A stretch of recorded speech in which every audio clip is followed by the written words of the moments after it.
Alrighty. Going live on some things here. Alright.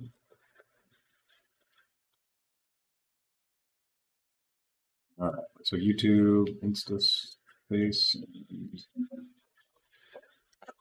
Can you guys confirm Facebook looks like it's live? Yep. Okay. Alright, looking around. Yep. Alright, welcome everyone to the 034 Zero Bullshit Q&A. It's been rebranded. Or the live chat if you like. I'm Javad Shadzi and this is Nate. Old guy, tall guy. Beard guy. Oh, both beard guys. Beard guy. Yeah. We lost that. Yeah, sometimes beard guy. For like a good 13 years now. We're going to answer all your questions about all things 034 Motorsport, anything you'd like to ask us. However, if you'd like to ask us about updates or when something's going to be done, we may not answer it because we don't always have a good answer for that. As soon as possible. Yeah. Put your question into the browser of your choice, and we will answer them in the order they come in. We'll do our best to get to all the questions that have been asked. So we have a bunch coming in already. Let's see, thoughts on Audi entering the F1 grid in 2 years? Good, bad, and significant for 034 aftermarket. Well, I think it's a very good thing. It brings more interest to the Audi brand, and it connects the Audi brand with racing and performance. And that's good for us. For companies like 034 Motorsport, we thrive on enthusiasm for making cars go fast and for performance driving.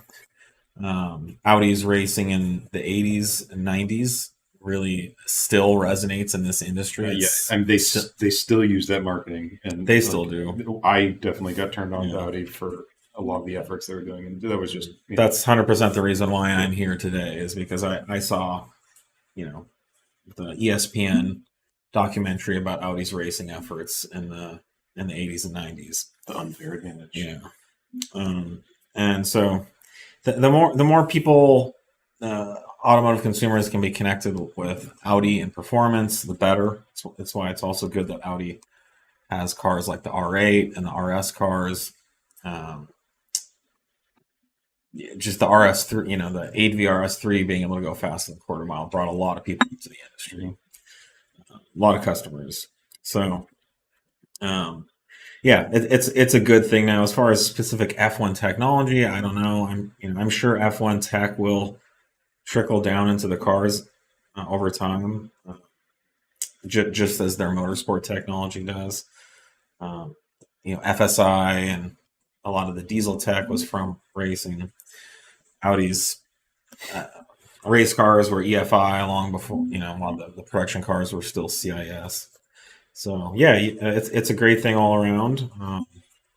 I'm happy Audi's doing it. I think it's great whenever a brand like Audi flexes their technological skill, the engineering skill, and the racing performance passion and skill as well. It's very good. The best clutch upgrade for the Mark 8 GTI, I saw BMP tuning car got crank walk with South Bend Stage 3, I believe. Don't want my engine to blow due to a clutch. What is the best option to avoid this? I'll be honest, I haven't done anything with manual transmission Mark 8 GTIs. The reason you get crank walk is due to the excess pressure plate force. So when you push down on the clutch, if there's more force required to compress the spring diaphragm in the clutch, then that pushes on the crank, because the whole clutch and flywheel are attached to the end of the crank. So when you push on the pressure plate with the throw-up bearing, it pushes the crank in. I'll say I have been tuning clutches for 25 years, and the number of crank walk or thrust washer issues that I've seen are very minimal. So I think there's a good chance what BMP experienced is a fluke. I wouldn't I'd be shocked if every Stage 3 South Bend customer had that issue. It's possible, but I've never seen it.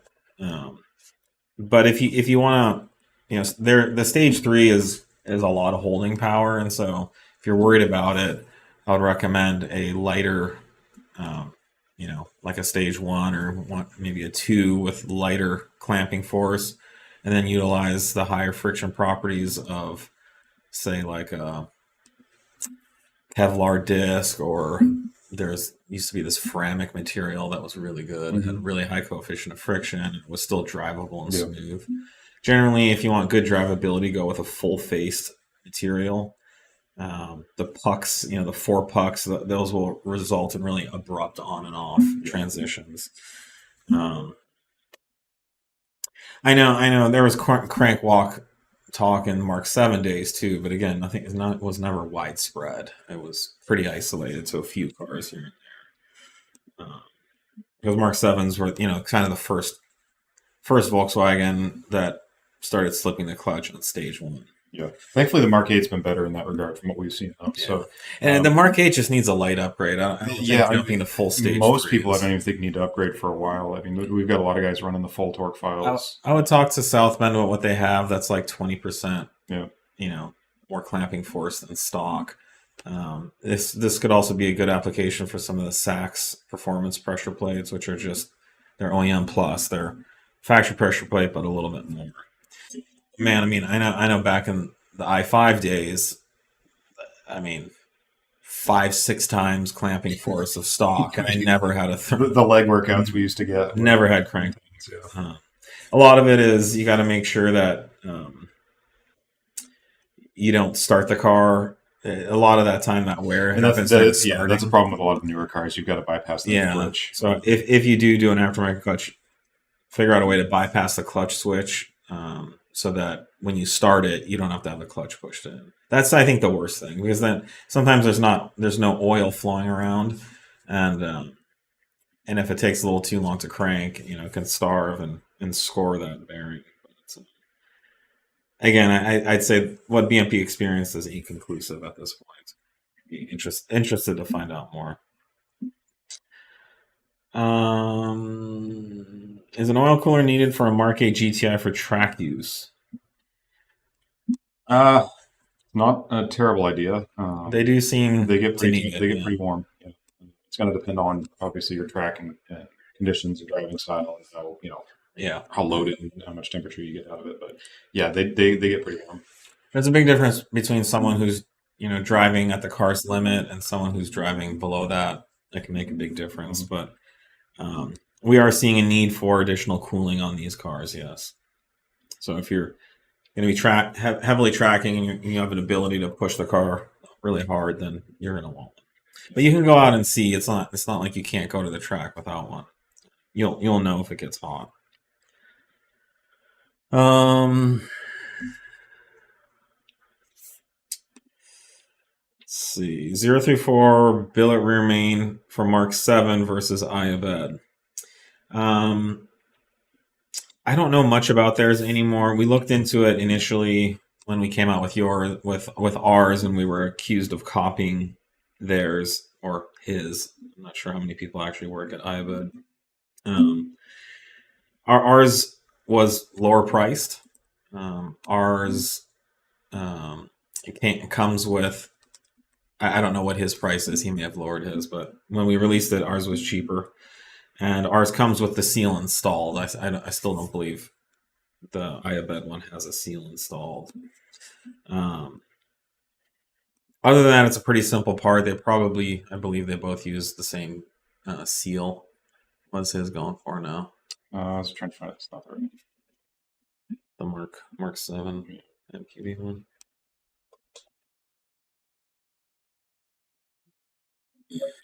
Yeah, but we sell a lot of ours because the seal's installed and it's a lower price typically. So yeah. Do you guys not give military discounts? No, we do. And military discounts are tough. You have to email us and ask for it. There's really I've never seen Yeah, a company do a I don't know of a military good discount online on the front validation end. method we could easily do. So no, we do if you contact us, and I don't know if you can provide some reasonable proof. We'd love to help out. Absolutely. I know we have a lot of orders shipped to APOs and things like that. What's the meaning behind the no BS live streams? Well, we always like to say that we take a no BS approach. I really like what Gail Banks has been doing too, and he has like a BS button that says like bullshit. He hits it or whatever. I think Gail Banks can get away with a lot more because he's like actually old, and he's been around for. He's got a really good reputation. No, it just simply means that we say what needs to be said or what should be said whenever we're responding. Unfortunately, in this industry, we deal, and I think just in this day and age with the internet and the way false information spreads, we deal with a lot of bullshit. A lot of what's out there is bullshit, is made up, is information used to manipulate people. For example, saying something false about us in order to make them look better. We have a number of competitors that do that. There's just a lot of false information that runs rampant because people don't actually do their research. Yeah, and they think like listening to someone on the internet is doing research. That's not research. Actually putting parts on a car, data logging it, tuning it, calibrating it, testing it, taking things to failure, modeling things in CAD and other types of modeling programs, doing experiments, doing R&D. That's the actual type of research that we do. So when we respond, it is from a position of no bullshit because we've actually verified it. At the end of the day, we don't care if something works or it doesn't work. We just have to be right about it. It's one of the reasons that we don't or can't give very concrete line in the sand diagnosis is when people ask for hey, my car's doing X, Y, or Z, what's wrong with it? Whereas if you ask that question on the forum, you're going to get a half dozen people that'll tell you exactly what your problem is, with no other information. So that's just a bullshit answer that they're based on nowhere near enough adequate information. They're drawing this conclusion where we won't do that. We're going to tell you you need to get in touch with support, and we're going to have to work on it properly to get the data we need. So that's where a lot of bullshit comes from, is people just regurgitating guesses like they're the fact. Yeah, and then a big factor in kind of taking a no bullshit approach, and I think a constructive way of saying that is just being direct and truthful, is saying what needs to be said, even if people won't like it. So there's a lot of times where we respond or I respond in a way that I know what I'm saying won't be received well, that it will get resistance, but I still say it anyways because it's true. It's the actual accurate answer. And so when you're like a people pleaser and you're really concerned about everybody liking you and everybody being okay or happy with what you're saying, that's a real quick way to get into a lot of bullshit. Because when it comes to engineering and manufacturing and product design, when it comes to what makes a car go fast or not, what makes a car perform a certain way or not, it doesn't have to do with whether people like what they hear. It has to do with physics, and the laws of the universe ultimately dictate that. So anyways, that's what no bullshit is come here, ask your question. You're going to hear a direct response, an accurate response that doesn't necessarily take anyone's feelings into account, but is being stated in a very direct and accurate way. Not to say that we're infallible and we can never be wrong. If I've ever said anything wrong on here, I would correct it and apologize as soon as I can. And I believe that may have happened once or twice, and going on 4 years now. I don't I don't want to be wrong about the things I'm saying. And if I am, then the best thing I can do is to correct what I said and get back in the right. So anyways, that's what No BS is about. It also kind of refers to if you go out on the internet and listen to other things like this, there's a lot of BS out there. So just be careful. But for us, information accuracy is something we really prioritize. Otherwise, the eclipse happening It's now? right about now. Right now 5 is minutes the in. peak of Fremont. Is Yeah, it? it's, Like, Are things happening out there?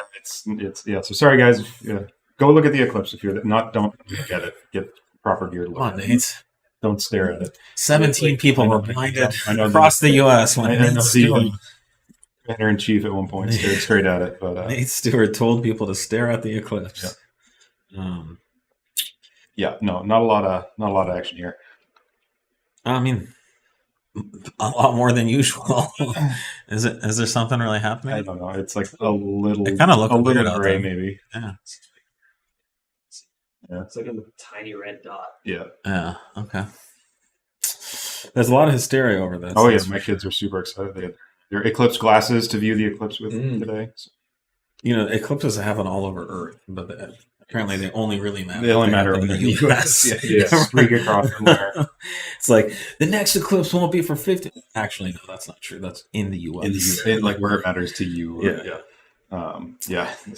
And so several friends went to Texas to view it. They're getting like 400 thunderstorms. Are you serious? They can't even see it. No, Well, it's rough. You know who is out there doing that right now? That's great. Mhm. All right. I ordered a tune yesterday and still have not received it. Talks customer service did nothing to help. What's that mean? I have no idea. So the tune processing Well, so let's just point out yesterday was Sunday, Sunday, and we're closed. and we're now an hour and a half, 2 hours into being open on Monday. So Give or take. I'm not sure what talks customer service did nothing to help means, but Yeah, these are the chance of you talking to customer service by now is low. So you really don't need to do anything. It's a 1 to 2 day business lead time, which I believe is stated when you purchase. So you'll probably get it today. Worst case, you'll probably get it tomorrow at the latest. But yeah, just relax. It'll be coming. It does. These are processed manually by humans. We don't have an automated system at this time. And if you did email customer service, I'm sure they'll tell you the same thing when they respond. Yeah, no, And thank you for your purchase. Yeah, no, we'll get it to you as quickly as we can. But yeah, it's not an automated thing. We've got to link it to your account with your VIN and your depending on what you purchase. Mm-hmm. So and we do give our employees the weekend off to enjoy and relax and decompress. You guys should do a B6, B7, 2.7T swap watch. That's not going to help. No. But thanks for the. I know there's a lot of people doing those. What is it? It's some wiring? fairly straight. Should be pretty straightforward. Yeah.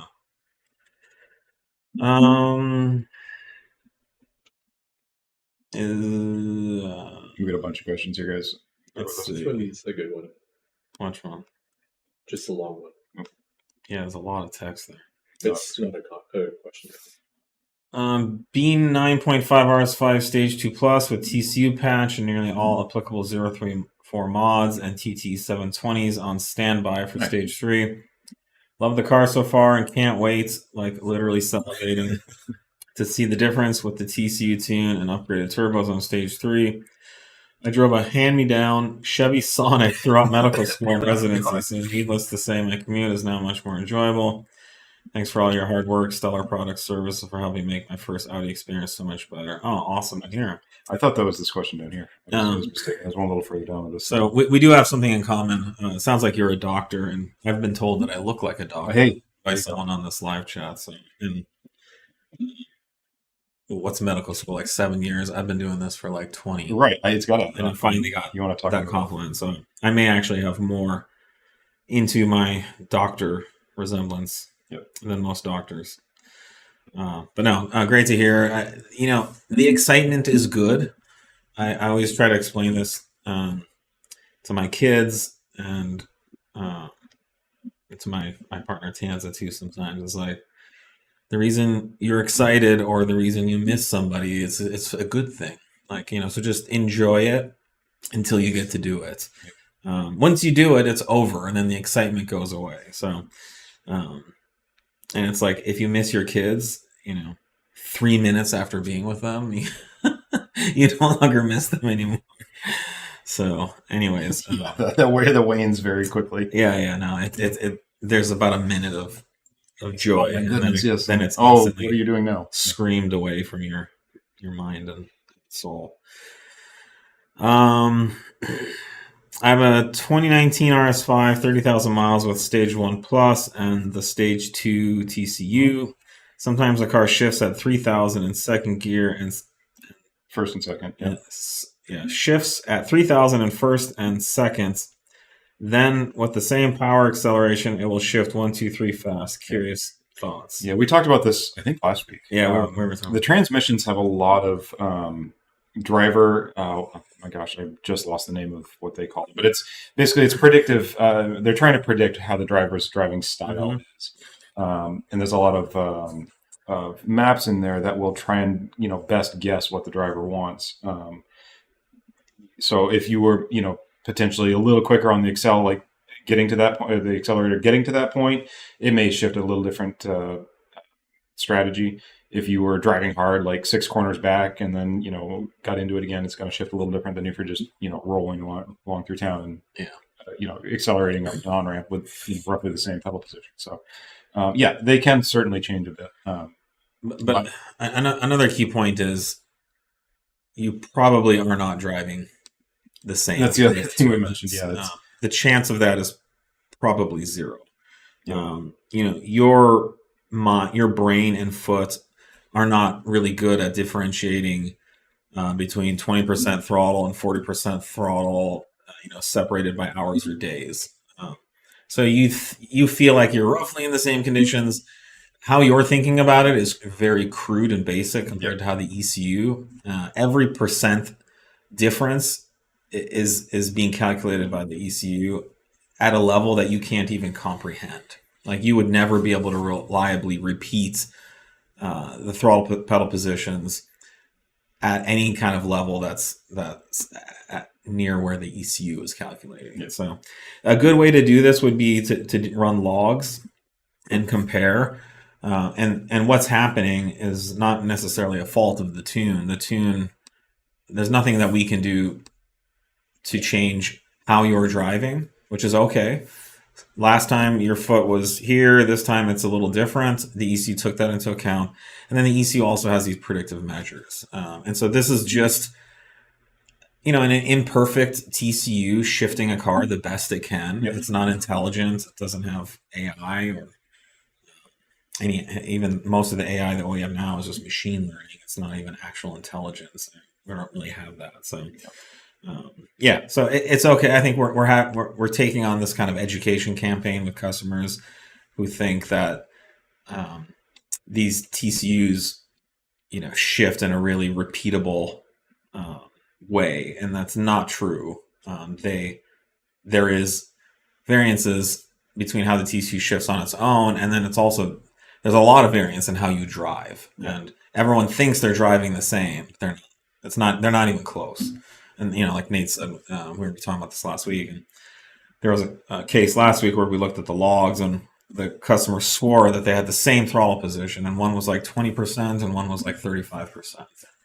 That's a big difference. Yep. And bottom line, your car is driving, shifting perfectly fine. There's nothing to worry about. We have some questions about Klimax. We have a B8.5 update pushing soon. Yep. We will have a normal file, which will be softer, and then a race file with sportier, harder, faster shifts. And then B8 is coming along, and we will release that as soon as it's ready. Yeah, absolutely. It's getting some beta testing right now. Mm-hmm. It's coming along really well. Initial current reports from beta testers is they're happy with the Yes, yeah, softness. it's been overwhelmingly positive on the latest updates. And then there's some people, Klimax beta feels awesome. Can't wait for the race file. So I think it's going to be a good point or a good position to have both the we're calling it the normal or the standard file, and a more. We need to come up with a clever, slightly offensive, but not like we could get canceled name. Oh boy. So yeah, we're gonna have multiple options because why not? Some people like it to shift a little quicker. Some people want to the least sensory inputs during a shift, I guess you say. Mm-hmm. So yep, we can do both. How did 034 get started as a company? Oh, this is a long story, but talk about this quite a bit. Mm-hmm. So I was working in the industry, and I came across an engineer who was developing an EFI, electronic fuel injection system. He had developed a really basic version to convert forklifts from gas to propane. No, they had carburetors. Like Forklifts, CNG. Forklifts in California used to have carburetors, and at some point the state banned that because they polluted so much. And so everybody was converting to electronic fuel injection using propane.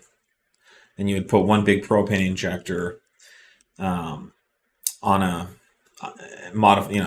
the intake manifold of the engine, and then you'd run them on propane, which ours now. Yeah, like everything, almost everything. And all the ones in NP run on propane. Now they're all turning electric. And so he took advantage of that by developing an EFI system for that, but he had the basic technology, and I met him, and we started talking about repurposing that for automotive applications, like to run automotive engines. And at the time, all the Audis from the 80s and even into the early 90s were CIS, which is mechanical fuel injection. Yeah, it looks so crude when you look at it. Like that couldn't possibly work, but it's amazing. It's a really cool system. It's amazing. That those cars are still on the road. Yeah, it literally it's operates so complex via a restriction and like a plunger that lifts up to meter the fuel into the engine. So it's pretty great. But everyone in the performance, aftermarket, like Hondas and Mustangs and everything, they're all on EFI, and the CIS systems were really restrictive if you wanted to make more power. So there was all these people running around with like 220 horsepower in their turbo Audi i5s because that was all the CIS system would support. Yeah, its core functioning premises, it had to be a restriction to meter the fuel. Yeah.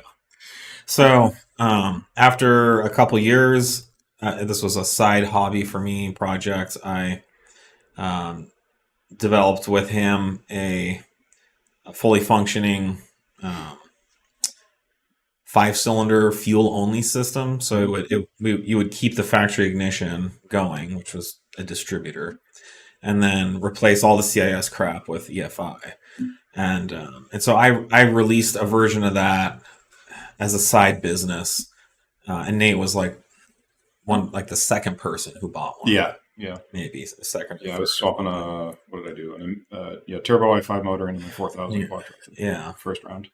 And so Nate's really smart and did a really good job documenting it. And so I started sending people to his website. Yeah, I actually started Motor Geek. Then we started a forum actually towards that. So anyways, it all started with this EFI system, and then Nate came on. I went full-time in 2005. Nate came on a little bit after that. But I'd been selling these since like 2003. Yeah, I moved out in August of 2005. Yeah. August, November. And by that point, we had Motor Geek. We had built this whole community around it. I'd sold hundreds of them. And we had cars running all over the world. We had cars racing with these things. And so then when I went full-time with 034 Motorsport, it was just building product support for the core functionality, the killer app, which was the ECU. And then by that time, by 2005, the ECU was fully sequential for up to 8 cylinders, fuel and ignition, crank-based timing. It's like really one of the most configurable for if you wanted to have some wild crank fire, ignition firing strategies. on the market, I don't think there was much that was touching it. And it's certainly not for at that a while. price. Yeah. Yeah. I mean, we had more functionality than like Haltech at the time and stuff.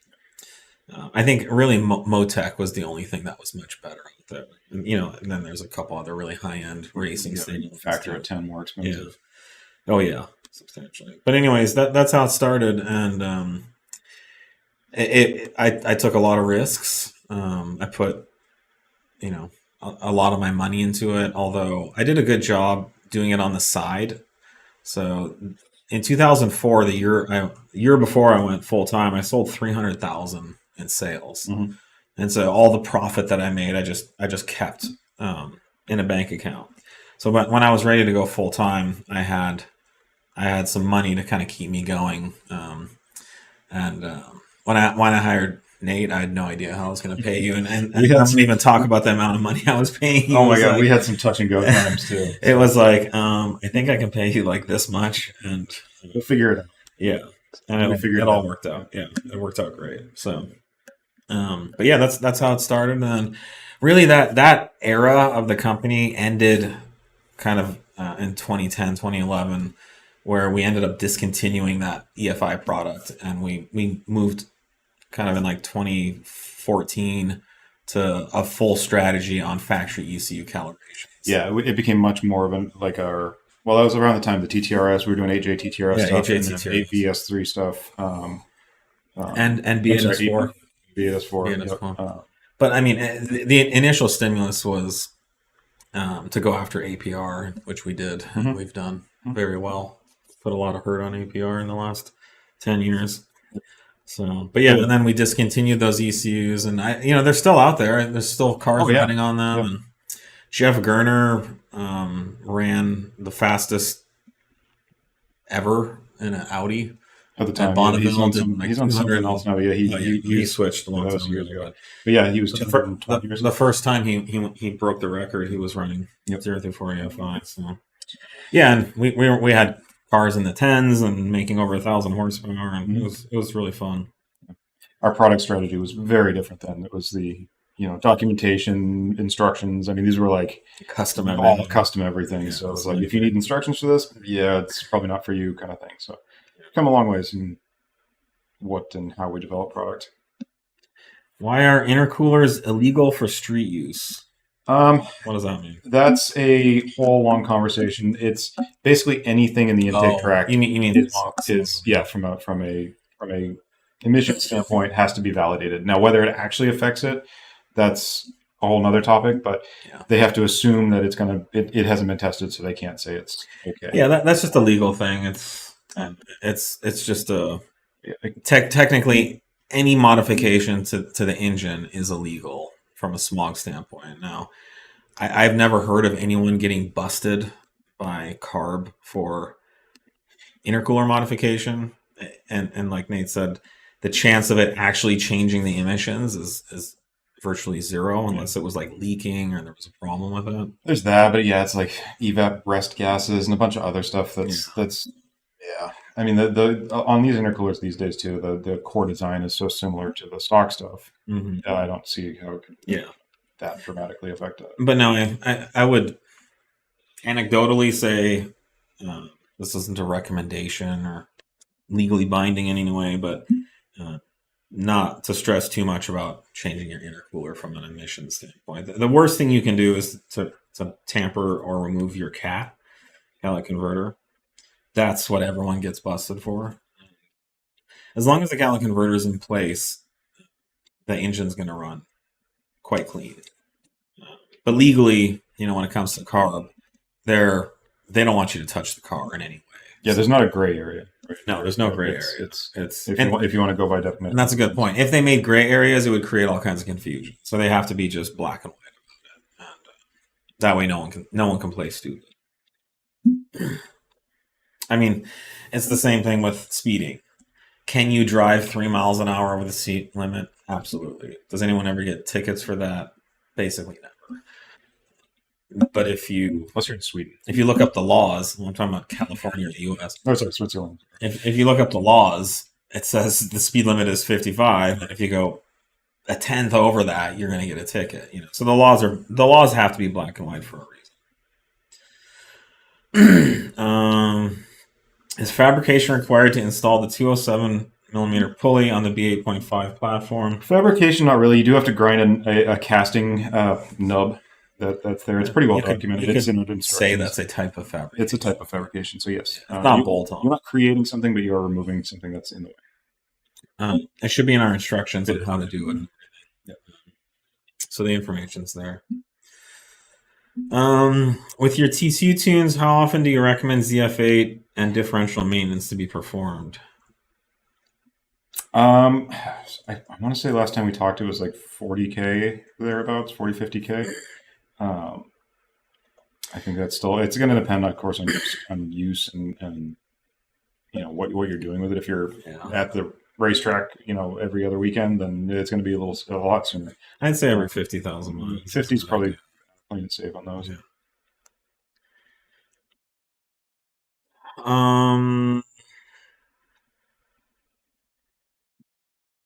When is the tune coming for 2024 SQ5? I think we have one, don't we? So there's some B9 stuff we are in the middle of testing. There's some new. They went and changed a bunch of software. We have specifically for SQ5. All of the late 24 B9 stuff. So we're just rolling out some. But not all 2024. Not all of them. Nope. But we do have a handful right now that are in the queue that we're working on. We actually just wrapped up some stuff last week, so we should have a bunch of that stuff pushed very soon. 2.0 TFSI resonator delete. Does it affect performance in any way? Is back pressure affected? If back pressure is reduced, is that good or bad? I don't know specifically which application this is, but resonators typically don't create a lot of back pressure. They work acoustically to cancel out or absorb sound waves. So they don't necessarily restrict like some other methods of muffleration do, like baffles and things like that. Yeah. In general, with turbo motors like zero back pressure, less the better. We offer a line of products that eliminate or modify the resonators from an acoustic audible standpoint. You could argue that they flow better as well, though we don't make a big claim. I don't think we claim anything power-wise. But a lot of it is just the resonator is absorbing the excess sound, and we let some of that sound back out to bounce up down the pipe out into your ear. So I wouldn't worry too much about deleting resonators or anything like that. You could pretty much do whatever you want. I think in some cases, if a tune is designed for some amount of back pressure and you remove it all, then it could. I suppose, depending on how it was. Not necessarily any of our tuning, but if a tune was. Our tune should be totally fine with whatever you do to the exhaust. Yeah. Not including the catalytic converter. Locked TCU 401 bootloader question acknowledgments. Acknowledgement, yes, we acknowledge it is locked. We are working on it. Yeah. Definitely in process. Something we're working on. We did a big video. Our XU is it's been, what is it, our uncut channel. We have a big talk about why it's different and what the challenges are anytime you're dealing with a new encryption and lock from a factory. B8.5 Audi S5 is auto shifting out of first gear when I spin. Are you guys going to fix it? Shouldn't be. On big wheel spin, what the ECU or TCU is trying to do is make sure that it's completing the shift before a rep limit event. The latest Klimax tunes alleviate a lot of that. It still has to try and play best guess. It's a really quick acceleration rate, so it depends how much you're spinning. But yeah, that should be reduced to nearly the same shift point on. You should ask them if they're running Klimax. Yeah, on all the latest files. So yeah, hit us up with whatever file you're on currently. But yeah, they do. They'll short shift a lot in any kind of wheel spin event normally. Okay, we still have like every week, questions coming in about the quote unquote blowing stage 3 S4s. Mhm. Someone is attributing it to excess E content, which is not true. I would just link them back to our discussion last week or the week before. I just don't want to spend every we live chat talking about the same thing. we've answered a lot, And there's a lot of misinformation out there. Mhm. I mean, we have been addressing them. There's okay. Yeah, Nick's saying there's an actual video that says addressing concerns over stage 3 engine failures in the E839. Yeah. So we've got a lot of those out there, and it's just Google addressing concerns over stage 3 engine failures on EA 839 3.02. Yeah, that's a quote. And guys, feel free to post it in the comments threads as well. Yeah. But that's, again, we've addressed it so many times. All we can do is just keep repeating the same thing over and over again. Thanks to others videos, we don't need to, and I think our responses have been very direct, very truthful, very no BS. I think what you're hearing out there is a lot of bullshit, lying, manipulation in some cases. lots of exaggeration.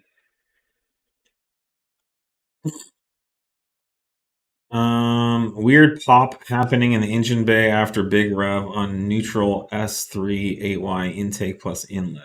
Weird pop.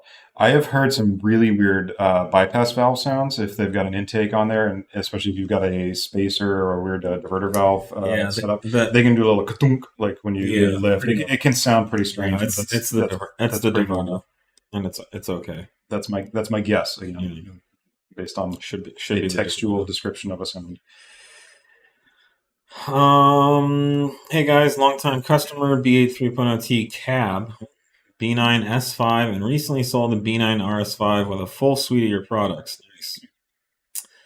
Nice. Great stuff. Glad you think so. I've got a B9 Allroad now as a daily, and I'm craving the 0-4 tune. Oh, snuck me into an update. Well, you'll be glad to know we are working on this almost every day, and we don't have a release date yet, but it is coming. So, and it's awesome. You're gonna love it.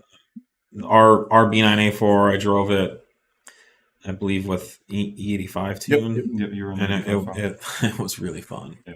It hauled. Honestly, I still go back to the B9 A4 is just one of the best cars. It is, from a nice balanced, lightweight, surprising platform. And with that tune, it finally gets the power it needs. Really somebody else is asking if we're working on ethanol flows for the B9 2-liter. Yes, we are. ECS Tuning is asking if we're checking out the sun today. I think we missed it. We're past that. Yeah. But you guys are in ECS is in the perfect place. I think they're in a much better spot. I wonder if Wadsworth is just being flooded by people from all I keep hearing about all the migration of clips viewers. Tans and I were going to go to Cleveland. It didn't end up. Google's even in. Would running thicker oil benefit your tunes in any way? Would running thicker oil benefit our tunes? I mean, there's not really a calibration for oil viscosity. No, that's a wildly varying field depending on.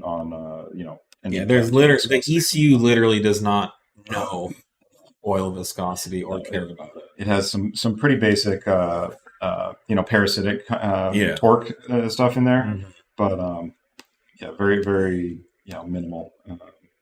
Thicker. Well, thicker. The oil viscosity would not change anything about our tuning.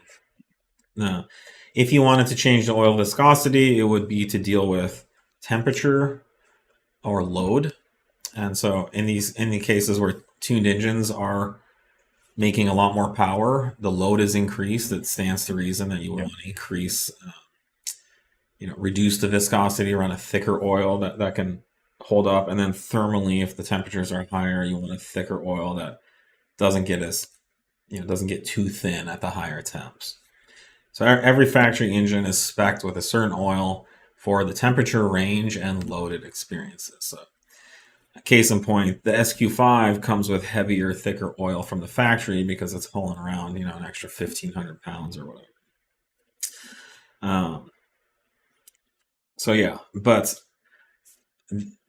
that's more of engine longevity, keeping your oil film in your bearings intact, things like that. It's not going to change the tuning at all.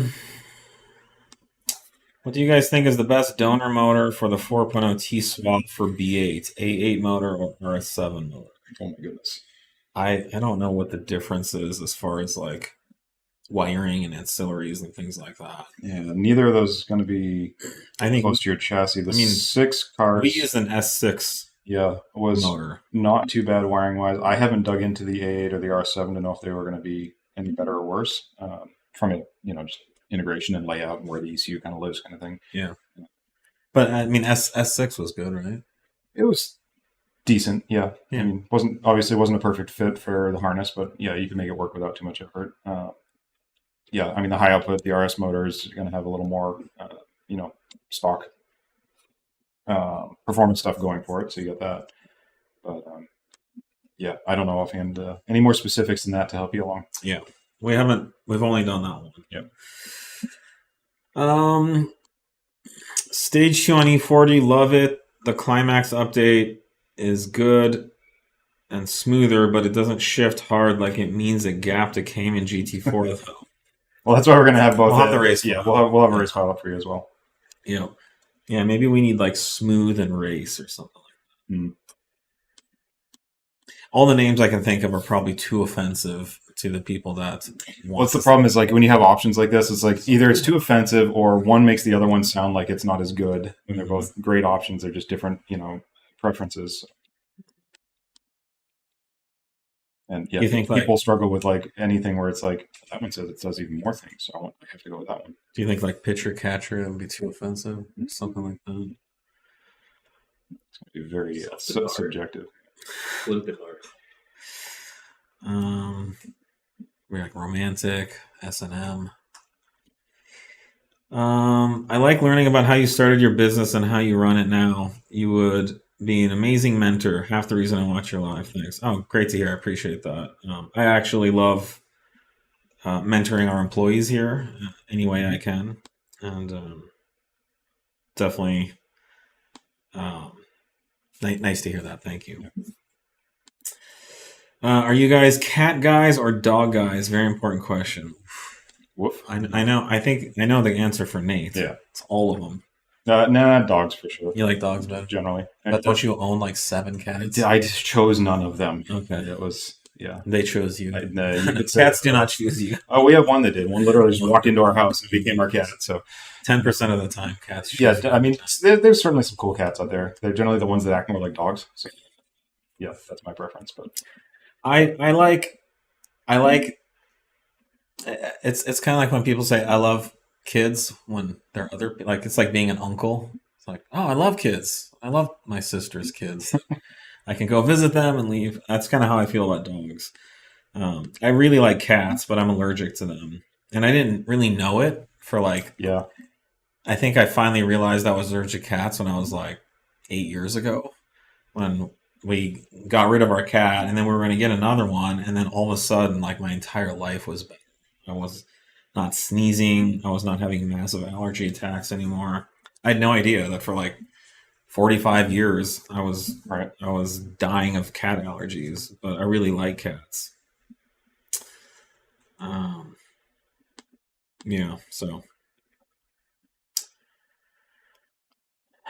I also like dogs too. I think if I was really lonely, I would get a dog. But I just dogs can certainly. I have 4 kids. Assist with that. I'm not lonely, and it is a lot of work. Like having a. Oh, no, yeah. But I could see like if you're alone, you're living in a city of no friends, you're not married or dating anyone, a dog would be great.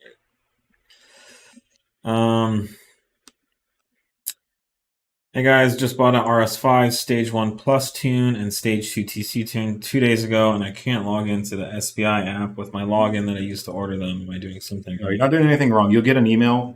So the web store is a separate system from the Yeah. flapping portal. So we will create credentials for you. You'll get all that information in a follow-up email. Yeah, so if 2 days ago meant Saturday, then your countdown just started 3 hours ago. Yeah, but we'll get that set up for you. They're generally, really quick with that stuff. It depends what our backlog looks like for over the weekend. But yeah, they're different. They're different portals, different accounts. So. B9 SQ5 034 Stage 3 Plus E60. Extremely happy. We'll do the internals from 034 soon. Great.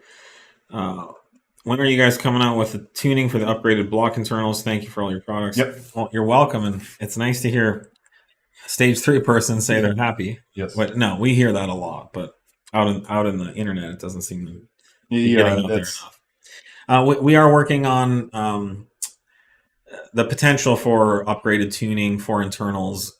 It's likely that the tuning will benefit. The internals will benefit you no matter what, but just by providing stronger pistons and rods. But it's likely that we can push the tune harder and take advantage of the lower compression. I'm not speaking in too certain terms because I don't want to set false expectations, but the reality is we will be able to take advantage of that. But from an official product standpoint, we are looking into that. Yeah, we're going to be working on that. And we will release that if and when we're able to corroborate the improvements.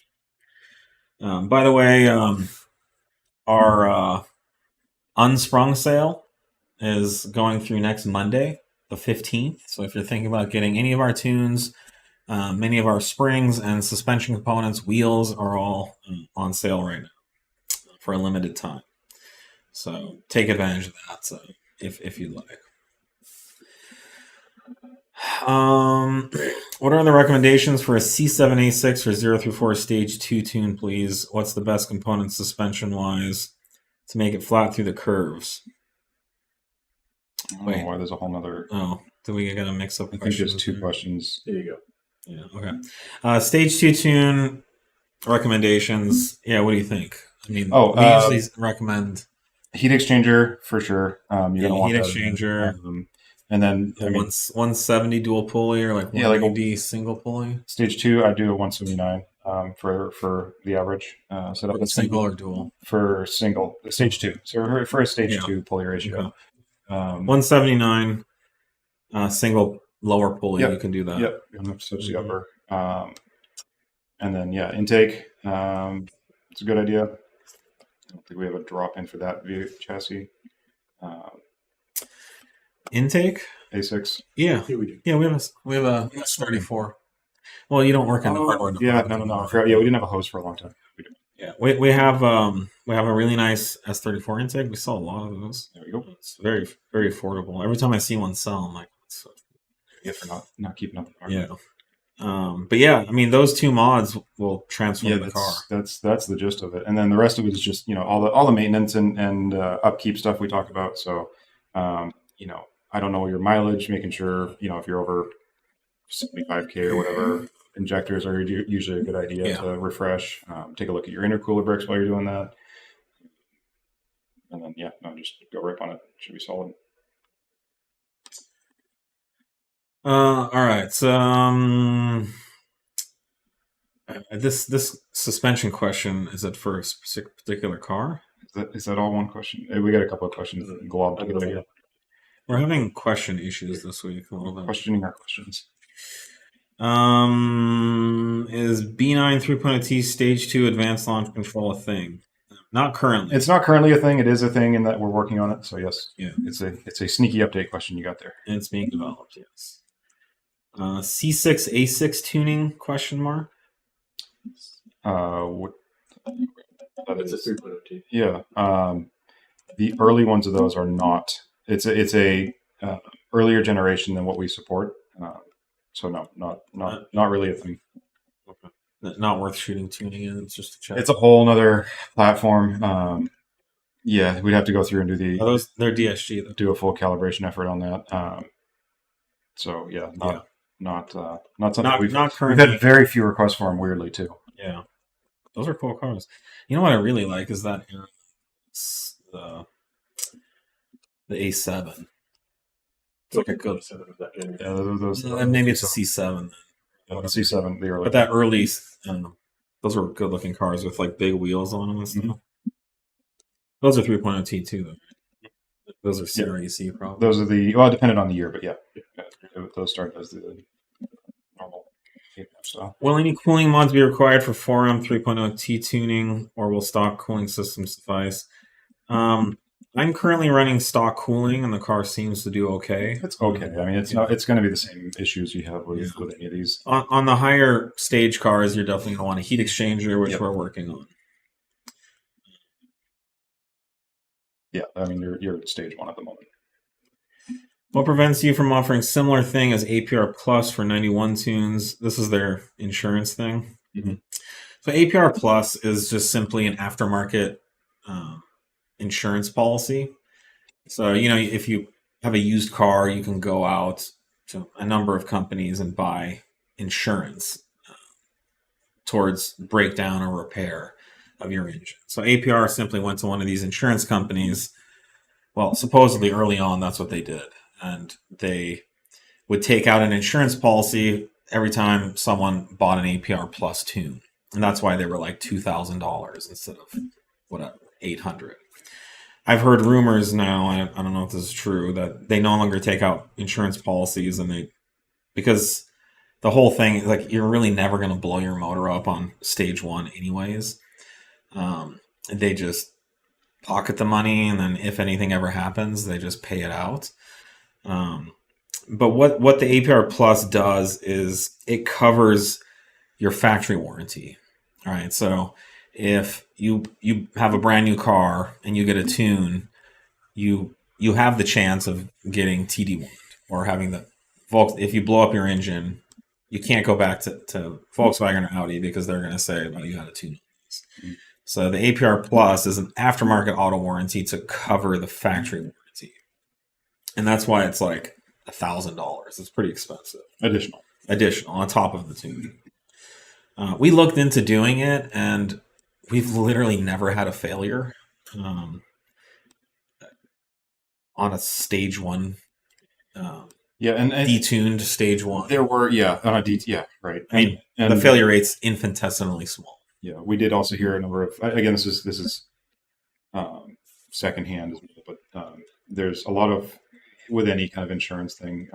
If it wasn't a supported mod or a authorized modification, say a different intake or intercooler or something like that. Well, if you read the fine tuning, they can basically decline it. Sorry, if you read the fine print, you can see that they can basically decline it for any reason too. So, I guess our position is you don't need APR Plus, you don't need insurance. You just need to trust that 034 does great calibrations and engineering. You can pay the lower price. If you ever actually have a failure, we have a warranty that covers our products. And we use it so rarely because we cause so few problems that we'd have no trouble doing it if and when it ever happened. So bottom line, it's just a gimmick. They take advantage of people's fears that something might happen, and they've probably made millions of dollars off of that program. But we could have done it too. I just didn't feel like it was right because we already offer a warranty and we're already a reputable company. We already stand behind our products, so we don't need like Joe Schmuckatelli Insurance to tell you for the pleasure of $1,000+ that your car is safe. It's just not required. So if that's super reliable on 91 stage 1, then why not do that? I want to have a peace of mind. I just explained that. And you can do it too. You can go out and get an insurance policy. You can yourself pay for an aftermarket insurance policy. We just haven't had to do that, and I'm not sure how many tunes APR is selling. He's following up with what about manufacturer's defects? Engines do fail, but the manufacturer will deny the warranty. And they would. I just Yeah, I can't even it's think of one instance when it's that's ever happened. it's been incredibly not a problem that we've had to. No, I'll just say it's really, really rare. So again, there is a fear there, but the chance of you needing it is I mean, if you need 100% assurance that you're going to have a factory warranty, you need to leave everything alone and until the warranty period is up. or you can pay one of these aftermarket companies. Mm-hmm. And I did look into it. They still freaking text me like 3 times a week. That I think it wasn't that much. I mean, it was like $800 a year or something like that to cover the factory warranty. You have to make sure you get the right kind though, because some of the aftermarket warranties require that you leave the car stock. So this is a warranty that I'm modifying my car. I want to have additional insurance on top of the factory warranty. That's what you're paying. All right, I think we're almost out of time. B9S4, how can you know you have misfires without codes? How can you know? Wait, where is this question? How can you know you have misfires without codes? You'll generally get a code for it if it's a reasonable, or if it's a, misfire. But I mean, it's generally you'll hear it and feel it. So I'm not sure quite what the question is here. Yeah, you should be getting codes. 8V.5 RS3, good street plus suspension approach for an MQB platform. I would go to the product page. I think it's for the springs. We list the whole modification strategy with alignment specs for street and track. But basically our sway bars, our springs, our camber mounts in the front, our trailing arm, spherical trailing arm bushings in the back, and inserts everywhere. The car is like a go-kart. It's a riot. And then I'd recommend ZTF wheels, but a good light aftermarket wheel with good sticky tires, and the car's a weapon. And then all you really need is like a stage 1 E85 tune, and you could destroy anything on the street or track. Somebody on the warranty front is, will powder coating any of your wheels, forged or flowformed, void their warranty? Yeah. I mean, if they start leaking after that. Oh, sure. If it's a sealing surface thing, and they really crud it up. Or if the paint underneath falls off or something. Yeah. But if you bend or break a wheel, we don't care if you powder. We're a common sense. We take a common sense approach. So now, all right. Okay. Well, I think we're out of time. Yep. Well, someone's asking about emails. Our email response times are actually good right now. So if you haven't gotten a response, I don't know. Maybe false, but yeah, I don't know. The problem is if they follow up, it bumps back to the bottom. It does, yeah. I mean, and make sure you're not, check your spam boxes and things too. Yeah, but we're responding in less than a day to basically all emails right now. So we don't respond over the weekend because we're closed. All right, everyone. Thanks for joining us once again. We'll see you guys next week. Cheers.